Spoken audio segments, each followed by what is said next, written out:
Welcome everyone to the Connect Science webinar. I'm very happy to welcome Dr. Ben Ebert for the lecture today. Ben is a professor of medicine at Harvard Medical School, Howard Hughes investigator, and the chairman of the Department of Medical Oncology at Dana Farber Cancer Institute. His group has made seminal discoveries both in the regulation of protein degradation and the involvement of imides and other compounds, as well as in the discovery and advancement of clonal hematopoiesis as an important factor in not only hematologic malignancies, but cardiovascular disease and other complications. So it's a pleasure to have him here. As always, please feel free to post your questions in the Q&A section, and we will get to them hopefully at the end of the lecture, and if not, Ben will have the chance to review them.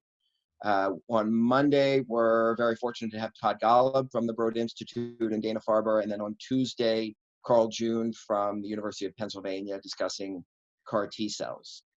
So Ben, thanks again, and please take it away. Thanks very much, David, and really honored to get to speak to you guys here today. As you may see, I'm speaking to you from my daughter's bedroom rather than an august conference auditorium or something, but reflects our current reality right now. But thanks to David and Nellie and DFHCC and LLS for putting this series together. And I think one of the greatest aspects of the current situation is the creativity of coming up with various activities and useful ways of bringing people together. So honored to participate. I'm actually going to talk about a couple things, both the targeted protein degradation as well as a little bit about the clonal hematopoiesis work that my lab does as well. These are our disclosures, none very directly related to what I'm going to be speaking about today. So first going to talk about thalidomide derivatives, and this is a really extraordinary story in the history of drug development, and that these molecules were developed as drugs in the 1950s and 60s as antiemetics, made people feel less nauseous, as well as hypnotics, made people feel sleepy, and were used in animal models in rats and in mice, and really had no toxicity. And so since they had these useful pharmacologic properties and without toxicity, they were thought to be really wonder drugs, really very useful therapeutics, and were used very broadly in the world, all around Europe and Australia, Canada, and elsewhere. But not in the United States, where when it was first presented to the FDA, came to the desk of a very junior pharmacologist at the time, Francis Kelsey, who did not approve it initially, thinking that there really wasn't good data in pregnancy. It was being used for morning sickness, given these beneficial properties and lack of toxicity. And so it wasn't approved despite a lot of pressure. And during that time that it was being blocked, the first evidence came in that there were babies being born with limba defects called phocomelia, as shown in the picture here, to women who had taken thalidomide during pregnancy. And really the only women in the United States, or babies who in the United States with thalidomide teratogenicity, were ones who got the drug from overseas or were participating in clinical trials. So it was obviously withdrawn from the market, and that experience was really foundational for our FDA, much of which is based on the experience of the thalidomide catastrophe, and the checks and balances that we face now with all our therapeutics are based in some degree on that experience. But research continued in many institutions. It turns out that thalidomide had powerful TNF-alpha inhibitory activity, also had anti-angiogenic activity, which helped stimulate many clinical trials in cancer, one of which in multiple myeloma demonstrated really striking therapeutic activity. And that led to FDA approval for thalidomide. And relatively minor derivatives, lenalidomide and pomalidomide, were developed that had much greater potency on TNF-alpha assays, but also turned out to have much greater potency in the treatment of multiple myeloma and led to FDA approval of both of those drugs for multiple myeloma. Lenalidomide also has activity in a subtype of myelodysplastic syndrome with deletions of chromosome 5q, which happened to be a disease that a subtype that I had focused my postdoc and early lab on, and was very interested in understanding the activity of this molecule. And these molecules have activity in some other B-cell malignancies, and lenalidomide's approved for mantle cell lymphoma as well.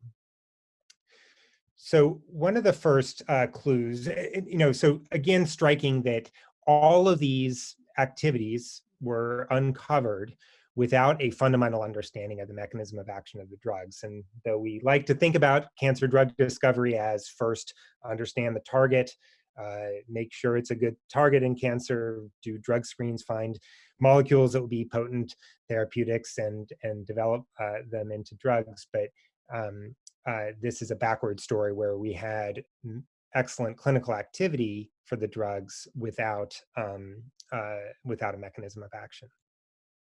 So work first from Hiroshi Honda in Japan, and then from our group showed that thalidomide and lenalidomide bind a protein called CRBN, or cereblon. And CRBN is the substrate adapter for an enzyme complex called an E3 ubiquitin ligase. And this particular one's called the CRL4 CRBN E3 ubiquitin ligase. And as you may remember, E3 ligases are the enzymes that target specific proteins for degradation. They first get substrate proteins get polyubiquitinated and then degraded by the proteasome. Cereblon, or CRBN, is the substrate receptor. So it is the protein that recognizes individual substrates and targets them for destruction. Now, the first assumption, and the one made by Hiroshi Honda initially, was that we have an enzyme here, and the drug binds to an enzyme, and most of our drugs inhibit enzymes, and so presumably we have an inhibitor of a ubiquitin ligase, but unclear what the consequences, what are the substrates of this ubiquitin ligase, and why binding of a drug to this ubiquitin ligase would have pharmacologic activity. So the first goal here was to do proteomics. A ubiquitin ligase regulates protein stability. You would think that if you add a drug that alters the ubiquitin ligase, some substrates would change. Again, since we thought that we were going to be inhibiting a ubiquitin ligase, we thought we were looking for proteins that would increase in abundance when we treat with the drug. And when we did this repeatedly, we could find no proteins that would reproducibly have increased abundance after treatment with lenalidomide. However, if we treated, in this case, myeloma cells with lenalidomide, even just briefly, a small number of proteins had decreased abundance. And the ones that changed most reproducibly were Ikaros and Aiolos, IKZF1 and IKZF3, which are lymphoid transcription factors. And that was a very surprising finding that they would go down in abundance rather than up. But on Western blots, you can see in a dose-dependent way, these transcription factors essentially disappear within hours of treatment. So we did IP mass back then, immunoprecipitating cereblon, the direct target of the drug, with and without lenalidomide. And we could pull down the entire E3 ubiquitin ligase complex that we knew should be present. But in addition, when we had lenalidomide present, we also pulled down IKZF1 and IKZF3, indicating that maybe the drug was actually increasing the binding of IKZF1 and IKZF3 to the ubiquitin ligase and leading to their destruction. And so after a bunch of biochemistry, our group and Bill Kalin's group and work from Celgene demonstrated that this drug, lenalidomide, as well as other thalidomide analogs, bind to this substrate receptor, CRBN. When it's bound, we get increased affinity for particular substrates, most particularly IKZF1 and IKZF3. That leads to their polyubiquitination, both in vitro and in cells. and their proteasomal degradation. And IKZF1 and IKZF3 are master transcription factors for lymphoid development, and it turns out that multiple myeloma cells are addicted to the ongoing expression of these transcription factors, and their degradation leads to killing of myeloma cells. With different kinetics of many of our cancer therapeutics, it takes a long time for the cells to die, but they can't survive without ongoing expression of these transcription factors. So that helped explain what was going on in multiple myeloma, but the true reason that we got interested in this field was its activity in myelodysplastic syndrome, and particularly in patients with deletions of chromosome 5q, which is a subtype of MDS that has a very distinct clinical phenotype. But about half of patients with this deletion have complete cytogenetic responses with treatment just with lenalidomide, which is quite striking compared to our other therapeutics for MDS. So we repeated our mass spec. This time, instead of doing it in myeloma cells, we did it in myeloid cells and AML cells. And we found another substrate called CK1 alpha that also had increased ubiquitination and decreased protein abundance after we treated with the drug. And we were struck by this because CK1 alpha is one of the relatively few genes in the common deleted region on chromosome 5q for MDS. And the genetics of MDS is that, of del5q MDS, is that universally patients have heterozygous deletions. No patients have homozygous deletion, and that wouldn't be tolerated for a number of essential genes in that region. But heterozygous deletion without mutation of other genes on the other allele drives this subtype of MDS. And that led to the hypothesis that CK1 alpha, which is a universally essential gene, and so no cells tolerate loss of both alleles, that cells with deletion of one allele have 50% normal expression, and we can see that at the mRNA and protein level, and that might sensitize cells to further degradation. They're already at 50%, further degradation might kill the del5q cells relative to wild type cells. That's it has been called a cyclops gene in some screens at the Broad, but is a widely described potential mechanism for cancer therapeutic, but this may be a first actual therapeutic example of it. So CK1 alpha turns out to be a bona fide substrate. Here's a in vitro ubiquitination assay where only when E1, E2 enzymes are present, the whole enzyme complex is present, and the drug is present, do we get polyubiquitination of CK1 alpha.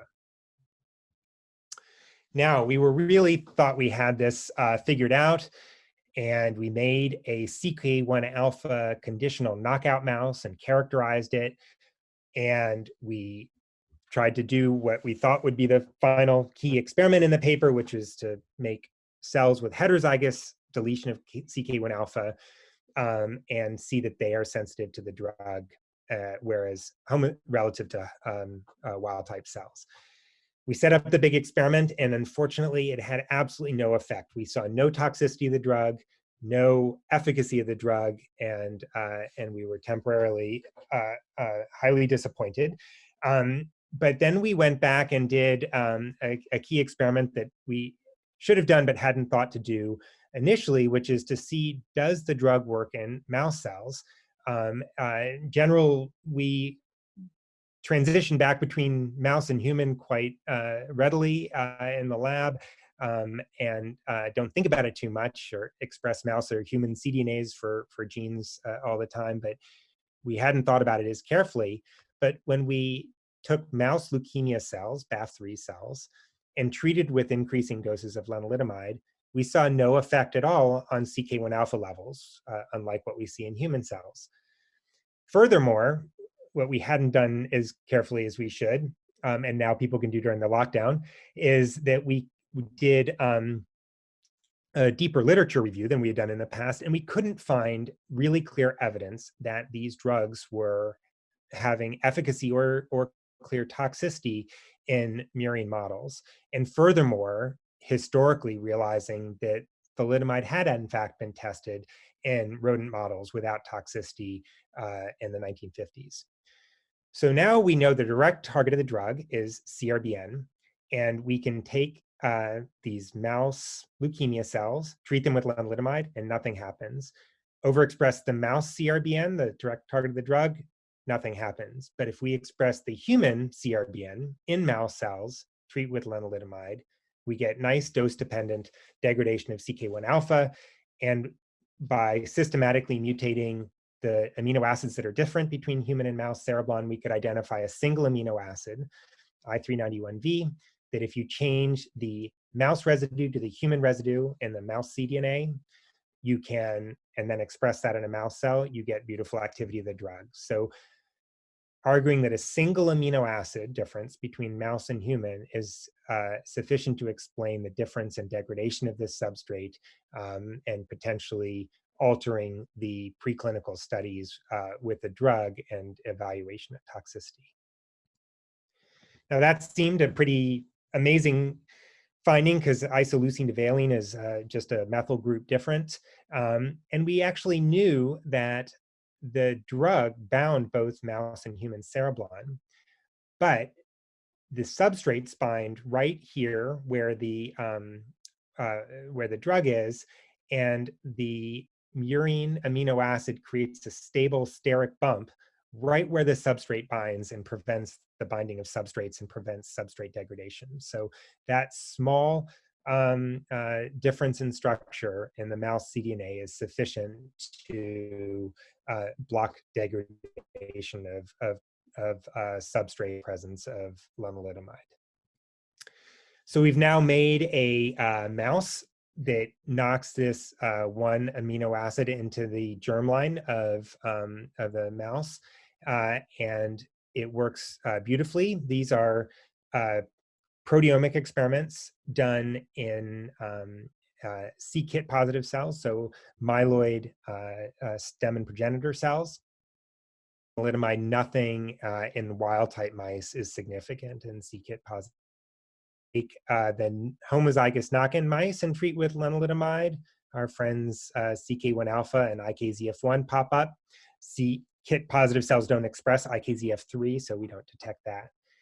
And if we treat with pomalidomide, pomalidomide actually does not degrade CK1 alpha and does not have activity in del5Q MDS.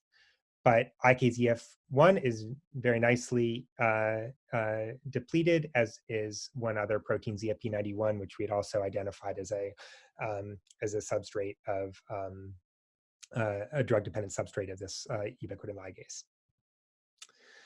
So one initial question is, what are the effects on pregnancy and teratogenicity? This was a really large field of research for a long time after the enormous catastrophe of thalidomide toxicity. And many organisms have been tested for teratogenicity. And it turns out that this amino acid residue lines up very nicely with the organisms that have toxicity. So in general, primates have thalidomide teratogenicity, but rabbits also have teratogenicity, and they have the human residue at this position. And murine mice and rats have a different, the isoleucine, but one primate, the bush baby, also has the mouse residue and does not have teratogenicity. So that lines up well. When we treat pregnant mice with lenalidomide, the phenotype that we've seen initially was loss of pregnancies. In mice with the cereblon knock-in after treatment with drug, a significant number of the pregnancies are lost. And it's thought from the observations that could be made in the thalidomide era, they probably pregnancy loss. Much of it was first trimester. It's always difficult to quantify that, but it's likely that that was the dominant effect of thalidomide toxicity. In terms of the teratogenicity, Eric Fisher's lab has done a beautiful study to identify a transcription factor called SALF4, which is essential for limb bud development and is likely the transcription factor that is degraded by thalidomide during early development that leads to limb bud defects. So next big question is, if this is the mechanism of action of the drug and its current clinical activity, can we generalize this? And are there other substrates that can be degraded that might have other clinical applications if we could degrade them? And so our approach was initially to identify the sequence that's on these substrates, on IKZF1 and 3 initially, that mediate degradation. And if we could identify that and really characterize it, could we find it on other proteins and identify molecules that degrade other proteins? So we initially narrowed down the critical region to 60 amino acids and made a mutagenesis library where we mutated every one of those 60 amino acids to all other possible amino acids and cloned that into a reporter vector in which this degron sequence, which is sufficient for drug-dependent degradation, is cloned in frame with GFP. So when we add the drug, this should lead to degradation of GFP. And then it follows by an IRES and M-cherry, which should not be degraded. So in this system, the reporter should degrade GFP, leaving M-cherry alone if the degron is active and we've added the drug.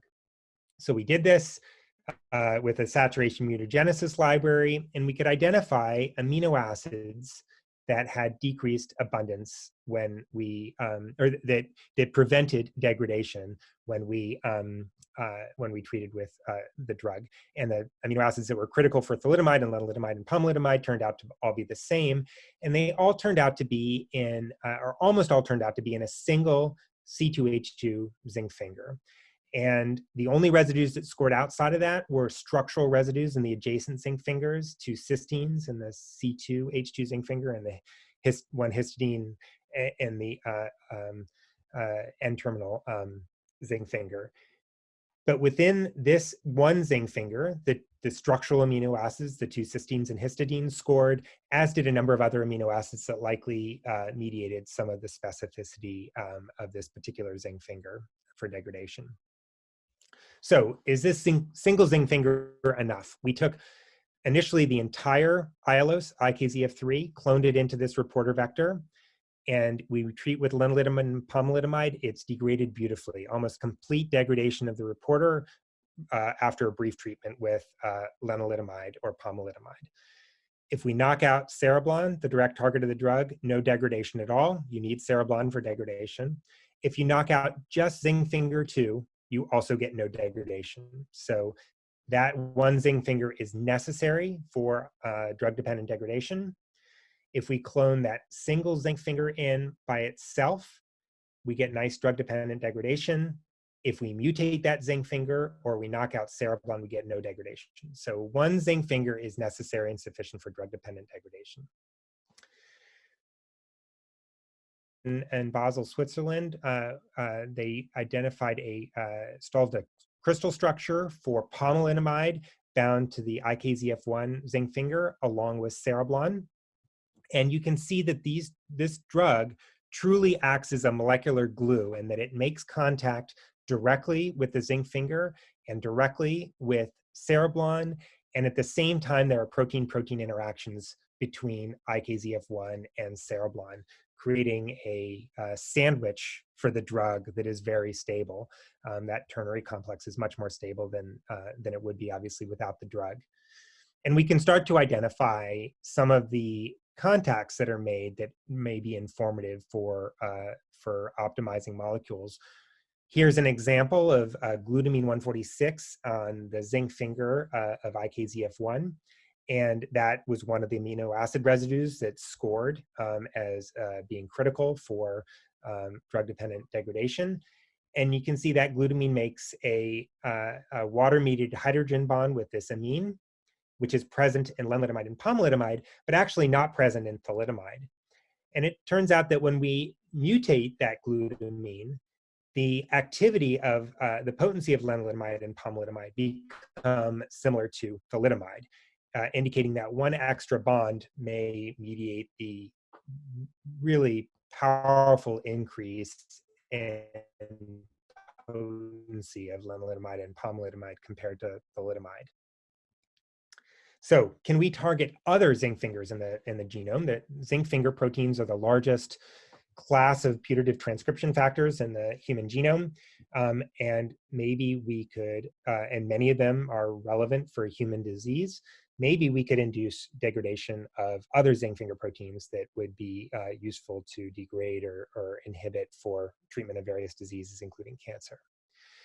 So here, Quinn Sievers, the graduate student on this, cloned all the zinc fingers in the proteome, 6,500 zinc fingers that were synthesized into the same reporter vector in frame with GFP, IRIS, and Cherry, and treated with various drugs. And particularly with lenalidomide and pomalidomide, we identified a number of zinc fingers that were potently degraded out of that huge library upon exposure to one of these drugs. And fortunately, IKZF1 and 3 scored amongst all those 6,500 zinc fingers, amongst the top ones.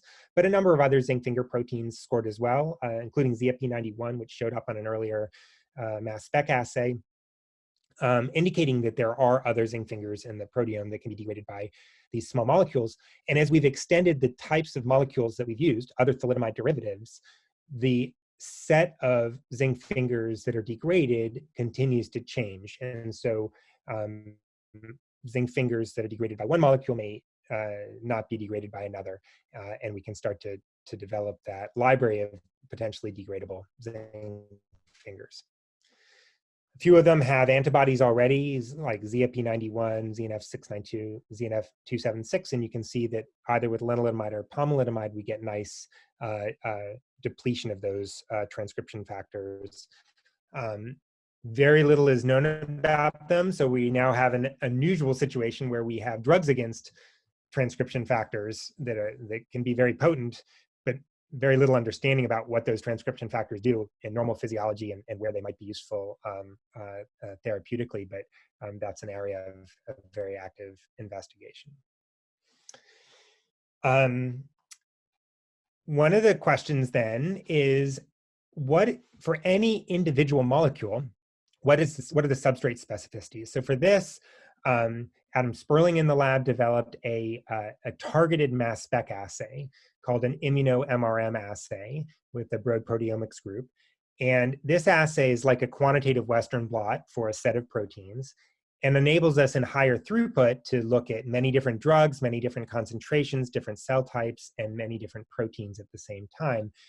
And here we could start to generate EC50 curves for degradation of many different substrates by a number of different molecules. And you can start to see some of the principles of how these molecules are different. So CC885 is a newer molecule that was published by Celgene. It is related to a molecule called 90,009 that is in clinical trials right now. And it degrades two substrates called GSPT1 and GSPT2. And none of the other molecules degrade GSPT1 or 2 at all. Lenalidomide, I mentioned 8.5, but pomalidomide and evadomide do not. And that's why lenalidomide has activity in del(5q) and pomalidomide does not. ZFP91 is almost the inverse. It's degraded by pomalidomide and evadomide, but not by lenalidomide or CC885. And the others have different EC50s for the different substrates. So you can start to imagine now how different thalidomide derivatives are going to have different toxicities and different clinical activities based on the relative degradation activity for different substrates. And every molecule may be slightly different, and we can start to dial in and out the degradation of particular substrates with particular implications in disease or toxicity. And one other structural point I wanted to make is that I've mentioned two proteins that are not zinc fingers, and then I mentioned a bunch of zinc finger proteins.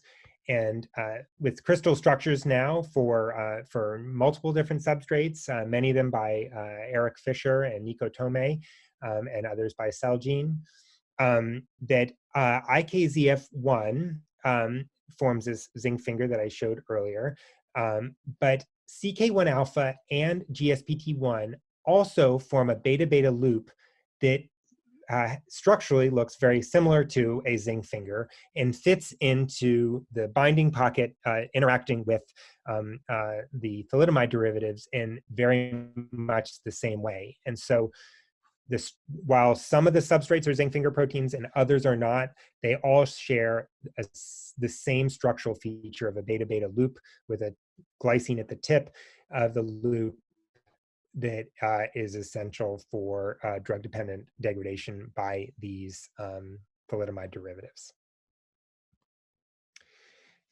This has led to all kinds of fun projects now, some of which are around identifying new substrates that can be degraded with new molecules.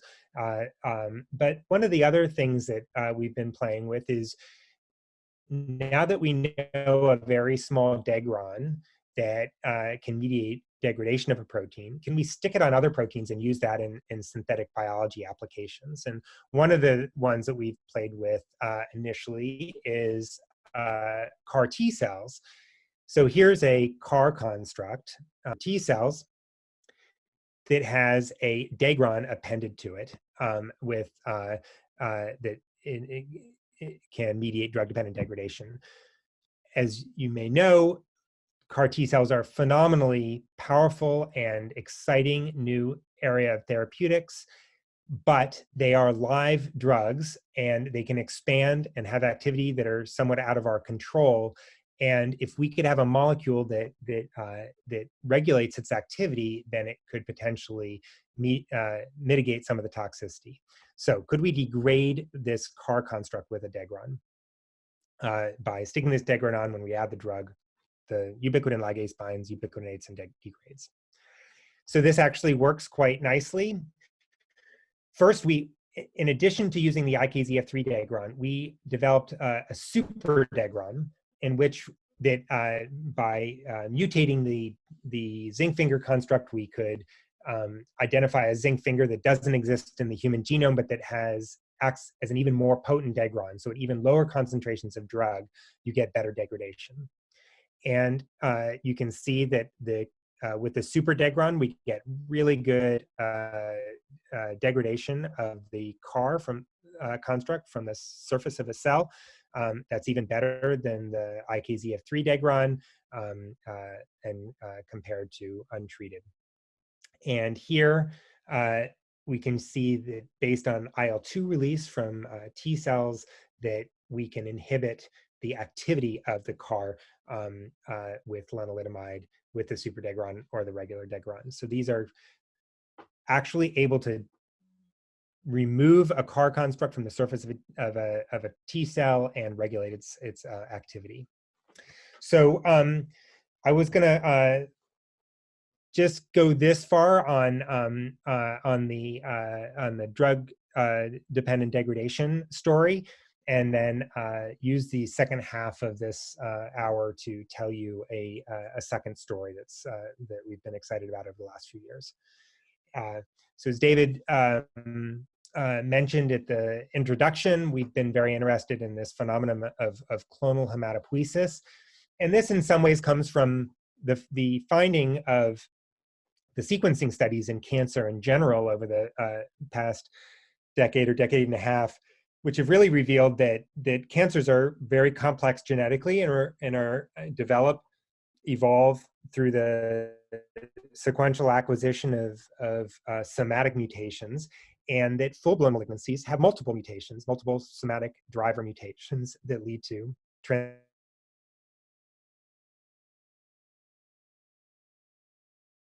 potential corollary of that is that that there are initial clonal expansions. So in this diagram, if each column here is the stem cells that we have in our bone marrow at a point in time, and this is time on the x-axis, that some mutations may lead to a big clonal expansion in the absence of disease, but subsequent mutations within that clone can lead to disease progression, to myelodysplastic syndrome and acute myeloid leukemia in this circumstance, or other diseases in other circumstances.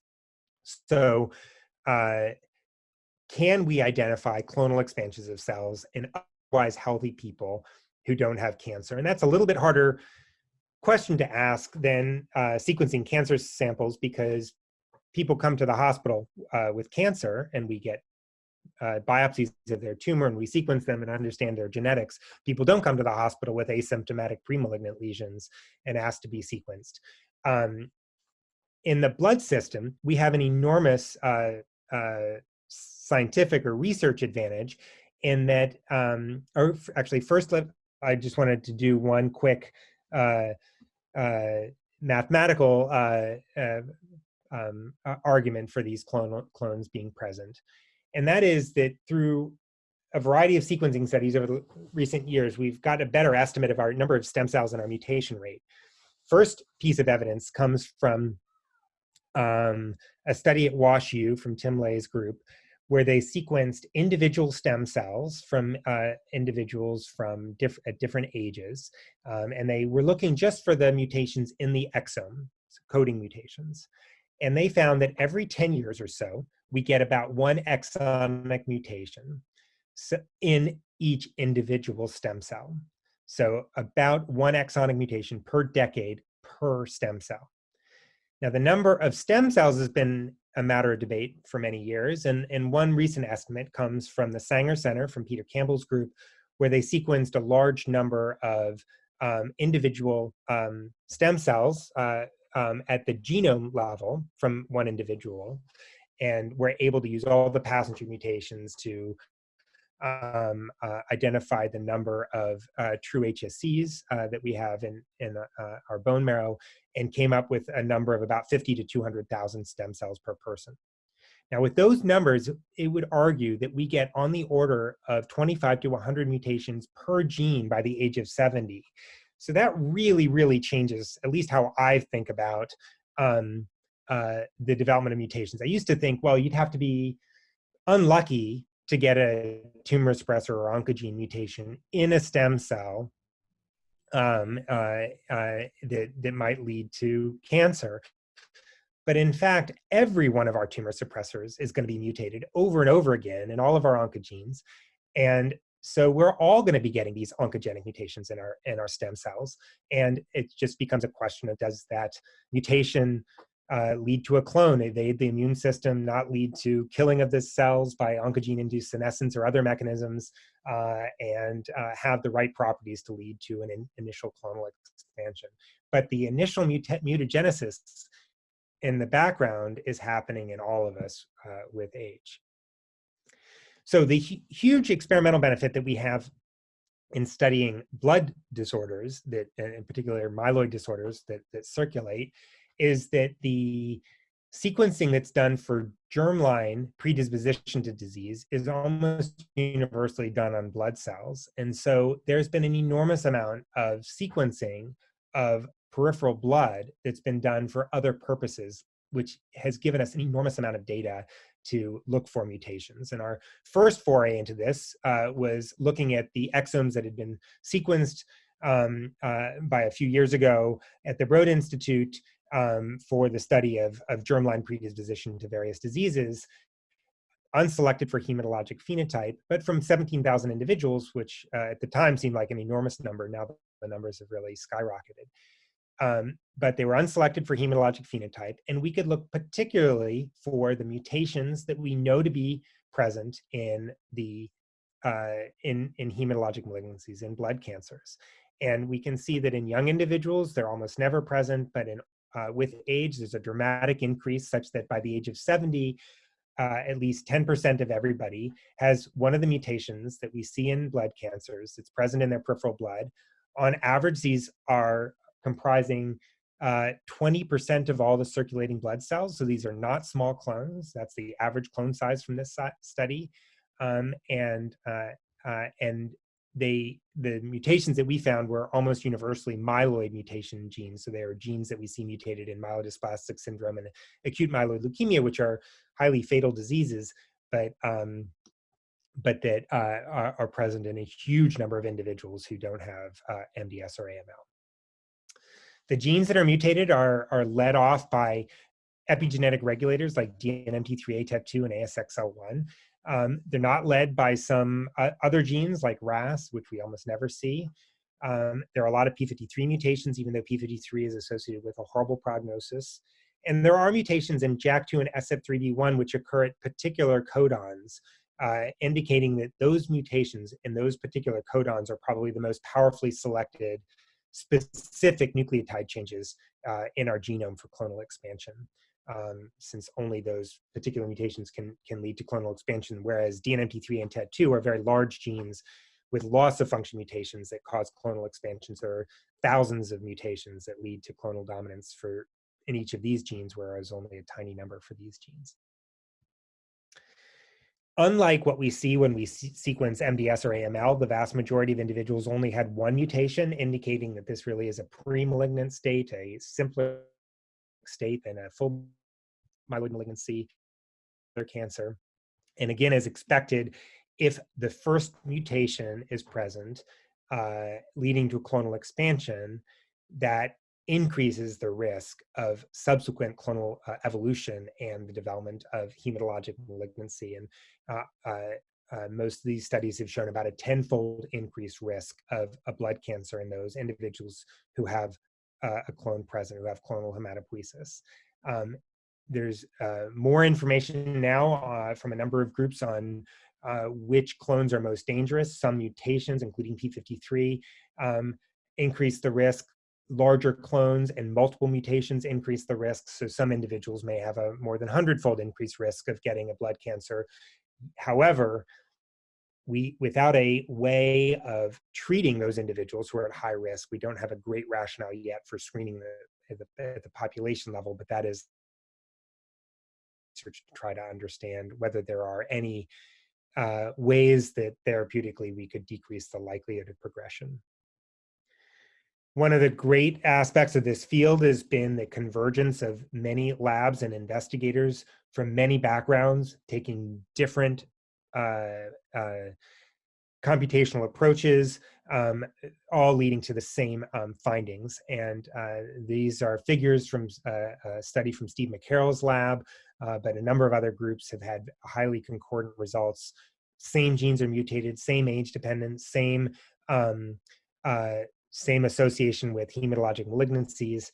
So this has become a very established finding very rapidly, and one that we see routinely in the clinic now as well. One of the findings from recent years that's been really important to understand is that the deeper we sequence, the more clones we find. And that's not surprising given the numbers I showed earlier that we're going to be getting these mutations in stem cells almost universally, but empirically this is true as well.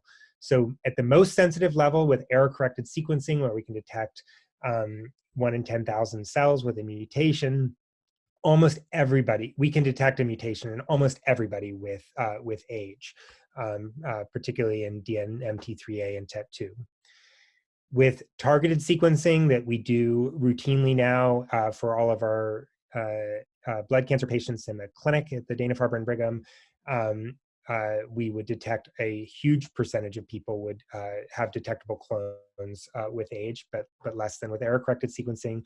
By whole exome sequencing with a variant allele fraction of about 3% detection, we detect fewer, but this is what most of our data that I've shown is from, and whole genome sequencing, which is generally a lower coverage, only detects the larger clones.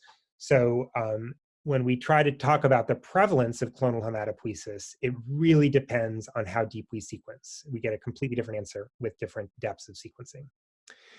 Now, this has also created a number of challenges clinically to what to tell people or how to define this. And we've taken an initial stab at defining this as a clinical entity called CHIP, or clonal hematopoiesis of indeterminate potential. The first goal was to distinguish this from actual cancers. There was a concern initially that in individuals, particularly who had a cytopenia, if they had a clonal mutation, say in DNMT3A, that they might have an actual malignancy. And we wanted to make it clear that these individuals don't have a malignancy, they have a pre-malignant state, but though with an increased likelihood of progression to a malignancy. The second is, given the different outcomes and the different detection frequencies with different depths of sequencing, we needed to create a clone size threshold for this clinical entity. If we didn't, everybody would eventually develop clonal hematopoiesis, and it would sort of cease to have much meaning. So we defined it provisionally as having a variant allele fraction of at least 2%. More recent data would indicate that most of the clinical sequelae of clonal hematopoiesis happens at an allele fraction of more on the order of 10%. So I think that that threshold is up for debate. And then finally, at this threshold, the odds of progression to overt neoplasia are about 0.5 to 1% per year, similar to MGUS progressing to myeloma, but we can refine that by depending on the size of the clone and the genes that are mutated. Now, one of the other really important initial findings was that CHIP was associated not just with but also with all-cause mortality, which is challenging to do for a blood cancer, which are relatively rare diseases. So we found that this effect could not be explained on the basis of blood cancers. In fact, we could not explain it on the basis of death from cancer more broadly, including solid tumor death. But what we did find, much to our surprise, was that CHIP was associated with an increased risk of both coronary heart disease and stroke, with a hazard ratio of about 2, adjusting for the known and established risk factors for cardiovascular disease. This was quite a surprise, as this is not remotely where we thought our project was heading, but was found from searching into why we saw a shift in overall mortality. But in multiple replication cohorts, we have been able to replicate this as well as other labs. These are 2 large prospective cohorts where blood was drawn at the beginning of the study. Investigators were followed for years, and we could identify who developed an incident myocardial infarction, who did not, sequencing, who had CHIP and who didn't. And in both cohorts, we replicated the initial finding, and as well as in 2 retrospective cohorts of early onset myocardial infarction. Now, that association certainly does not prove causality, and with the many potential indirect effects or confounding effects of CHIP being such a predictor of age and age being such a predictor of cardiovascular disease, we wanted to see if CHIP could directly, causally alter atherosclerosis. And the reason to think that that is not a completely crazy idea is that atherosclerosis is mediated largely by blood cells. They're mediated by macrophages and monocytes and neutrophils and platelets, all of which will have altered function in individuals with a clonal mutation in the blood cells, particularly since these are mutations in epigenerators that will change their gene expression and their response to stimuli.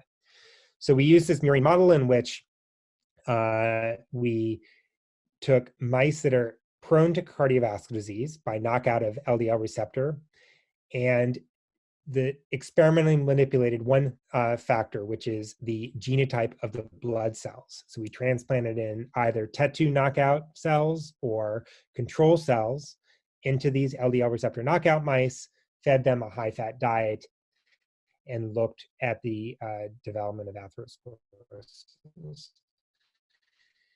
This is just one with wild-type cells. You can see a little bit of atherosclerosis with an oil red O stain, staining these lipid-laden macrophages and the plaques.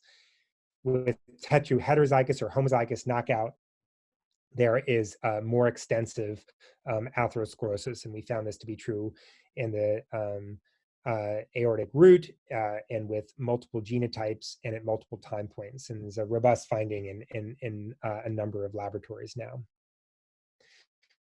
What could be mediating this? Our initial clues are coming from RNA sequencing data and include the fact that macrophages with knockout of TET2 that are treated with LDL cholesterol or other inflammatory agents induce expression of a number of inflammatory cytokines, including interleukin-1 beta, which has been tested as and validated as a therapeutic target for cardiovascular disease. And indeed, there is some data now that CHIP is a predictor of IL-1 beta response in cardiovascular disease, but indicating that some of these inflammatory mediators that have already been implicated in cardiovascular disease may have increased expression in CHIP mutant macrophages, and that may accelerate atherosclerosis, and that's been a major focus of research now for a number of groups. Now, I wanted to highlight one paper that just came out from Pradeep Natarajan's lab and led by Alex Bick, that is, I think, a beautiful genetic validation of this inflammatory signaling hypothesis. So there is a polymorphism in the IL-6 gene that has been previously established as being protective for cardiovascular disease. And since IL-6 is one of the cytokines that has increased expression in mice and humans with CHIP, they asked whether this IL-6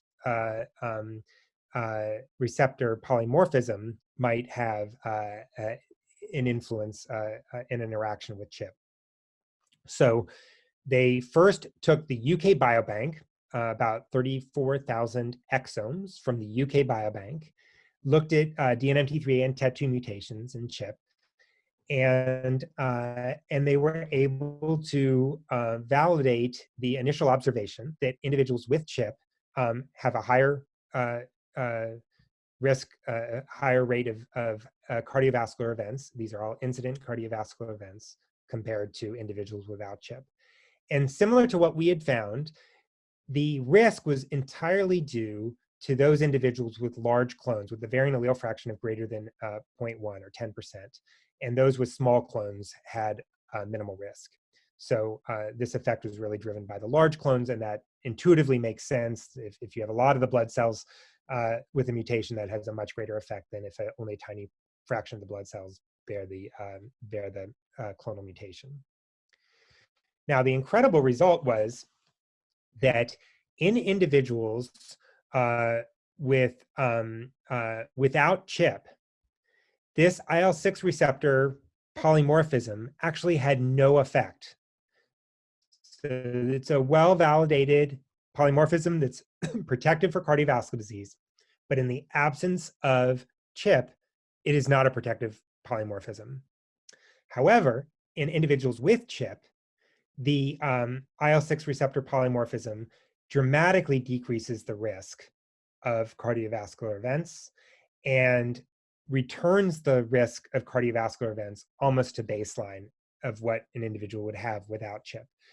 So that is, I think, a beautiful genetic validation that this IL-6 signaling pathway, that IL-1 beta, IL-6, NLRP3 inflammasome pathway, is involved in the atherosclerotic effect of CHIP mutations based on human genetics, as well as now human therapeutic trials and mouse studies that implicate this pathway. And I think is really advancing this field. So this is kind of how we think about CHIP and cardiovascular disease, that these mutations are really happening in a stem cell, leading to an expanded clone at the stem cell and progenitor cell level that will lead to a subset of the cells in the peripheral blood bearing a clonal somatic mutation. Those cells elaborate higher levels of inflammatory mediators, including IL-1 beta and IL-6. They can accelerate atherosclerosis. In some cases, may lead to thrombosis as well. And within the myocardium, there's evidence that CHIP exacerbates heart failure and predicts worse outcomes in the setting of heart failure. And we are very actively working on whether there are other human disease, human pathology consequences of these mutant cells in other tissues and for other diseases. Very rapidly, I'll mention that can CHIP predict therapy-related myeloid malignancies? This is an issue of great importance to our cancer patients who are getting chemotherapy. We know that one of the worst consequences of chemotherapy is the development of a therapy-related leukemia, which can be very difficult to treat compared to other types of leukemia, and highly fatal. And the idea here is that we used to think about chemotherapy and radiation almost entirely as mutagenic treatments that introduce mutations into these cells, and those mutations drive leukemia. What's become clear more recently is that some individuals have a pre-existing p53 or other mutation that has a selective advantage in the presence of chemotherapy or radiation. It leads to a larger p53 mutant clone, and some of those cells go on to develop additional mutations and get a therapy-related myeloneoplasm. And so that creates the possibility that individuals who have a pre-existing clone are at greater risk of a therapy-related malignancy.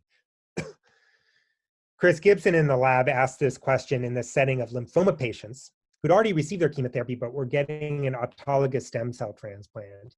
These individuals have a very high rate of getting therapy-related myeloid neoplasms. And he asked, if individuals have CHIP prior to their autologous stem cell transplant, do they have a higher risk of developing a subsequent leukemia? And indeed they do. Those individuals with CHIP have a higher risk of leukemia and a worse overall survival that's quite striking. And then the final point that I wanted to make, and then I'll stop, is that this principle of clonal expansions without malignancy being very common turns out to be a very common theme in all our tissues, or many tissues that have been examined so far. This is a study from skin where a blepharoplasty sample from sliver of skin from under the eyelid was examined with tiny, tiny biopsies and sequenced. And there are somatic mutations coating our skin, particularly in older individuals and sun-exposed skin, in bona fide driver genes leading to non-melanoma skin cancer. This is now true in the esophagus and the liver, in the lungs. We are covered, unfortunately, with almost a lawn of clonally expanded populations of cells initiating driver mutations for cancer without progressing to malignancy. In the blood system, those clones can get bigger and bigger and bigger without spatial constraint. In solid tissues, they are spatially constrained and remain minuscule.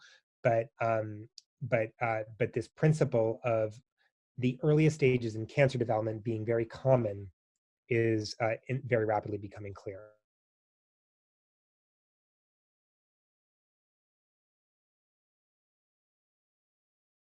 Overall mortality, increased risk of cardiovascular disease, and increased thrombosis. In the case of TET2 and DNMT3A mutations, they accelerate atherosclerosis, alter the expression of inflammatory cytokines, and an IL-6 receptor polymorphism is protective. And that different selective pressures can lead to the outgrowth of different clones, including the outgrowth of p53 and ppm1D mutant clones in the setting of chemo radiation. And then the summary of the other part of the talk was that thalidomide derivatives act as a molecular glue, inducing ubiquitination and degradation of substrates by the CRL4 CRBN ubiquitin ligase, that these derivatives target a zinc finger degron, and different thalidomide derivatives target different substrates for degradation, creating different pharmacologic properties. And that in multiple myeloma, clinical activity of these drugs is caused by degradation of IKZF1 and IKZF3, in del(5q) MDS by degradation of casein kinase 1 alpha, and a single non-conserved amino acid between mouse and human cereblon determines lenalidomide sensitivity of those organisms. And wanted to thank all the members of the current lab. Sid Jaiswal led the clonal hematopoiesis work and is leading a fantastic group now at Stanford. And Kroenke initiated the lenalidomide studies and is leading a great group in Ulm. And we've worked closely with many different investigators, including Seiken Pradeep at MGH and our structural colleagues at FMI in Basel, led by Nico Tomei. And I'd be very happy to take any questions if there's a bit of time. Thanks, Ben. That was 2 spectacular lectures back to back. We have quite a few questions. Unfortunately, we don't have much time, So we'll forward you all of the questions, and you can get back to people. Maybe I'll just ask a couple that coalesce around some points that multiple people tried to address in their questions, I think. The first is around cell type specific differences in the extent to which different imides can induce degradation. And in your proteome-wide screen, whether you had multiple cell types and whether you have some insights about the extent to which findings in one cell type are going to apply to others.